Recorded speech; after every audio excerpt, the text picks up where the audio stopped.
एक रात मनोज बाबू अपनी पत्नी मोना के साथ शादी की पार्टी से अपने घर को लौट रहे थे।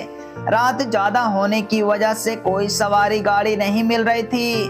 मनोज बाबू का घर मुश्किल से 3 किलोमीटर की दूरी पर देहरादून के एक पहाड़ी गांव में था। मुसीबत ये थी कि महीना सावन का था और ऊपर से जोरों की बारिश भी हो रही थी और उन्हें अपने घर पहुंचना भी जरूरी था। अतः उन दोनों पत्नी ने पैदल ही घर जाने का निश्चय किया। मोबाइल के टॉर्च की मध्यम सी रोशनी में वे दोनों आगे बढ़ने लगे।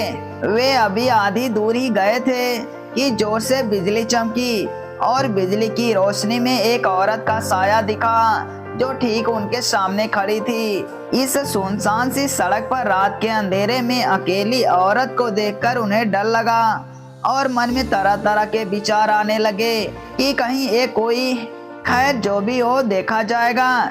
ऐसे सोचते हुए उन दोनों ने अपने कदम को आगे बढ़ा दिए, लेकिन बिजली अब बार बार लगातार चमकने लगी और उस बिजली की चमक में वो औरत दूर से ही साफ साफ दिख रही थी।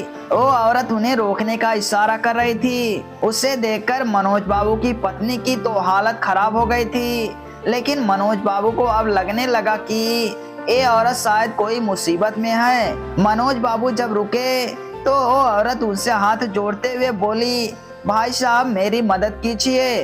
तेज बारिश और पहाड़ी ढलान होने की वजह से मेरी गाड़ी का एक्सीडेंट हो गया है। मेरी गाड़ी इस पहाड़ी ढलान से नीचे गिर गई है। उसमें मेरी 1 साल की मासूम बच्ची है। प्लीज आप दोनों उससे बचा लीजिए। इतना कहते ही वो औरत आगे आगे चलने लगी और ना चाहते हुए भी मनोज बाबू अपनी पत्नी के साथ उस अजनबी औरत के पीछे पीछे चलने लगे। लेकिन एक अनजाने भय से उन दोनों का दिल जोर जोर से धड़क भी रहा था। जैसे ही वे दोनों पहाड़ी से नीचे उस गाड़ी के पास पहुंच गए तो उन्होंने देखा कि गाड़ी में एक प्यारी सी मासूम बच्ची रो रही है। मनोज बाबू ने बच्ची को गाड़ी से निकाला तो पाया कि बच्ची बिल्कुल ठीक है। मनोज बाबू ने उस बच्ची को अपनी पत्नी की गोद में दे दिया।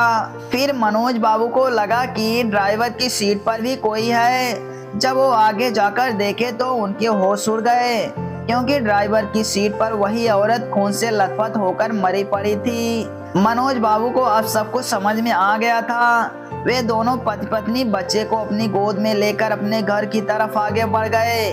रास्ते में उनकी पत्नी ने पूछा, वो औरत कौन थी? फिर वो औरत दिखाई क्यों नहीं दी? कहीं वो कोई? मनोज बाबू बोले, वो एक माँ थी, मरकर भी अपने बच्चों के लिए तड़पती है जो वही एक माँ थी। मनोज बाबू की ये कहानी सुनकर मेरी आंखों से आंसू निकल गए। दोस्तों, अगर कोई मुसीबत में हो तो उसकी जरूर सहायता करें। क्या पता हमारी एक छोटी सी कोशिश किसी की जिंदगी में बहार ला दे। ये छोटी सी कहानी हर एक माँ की ममता को समर्पित है।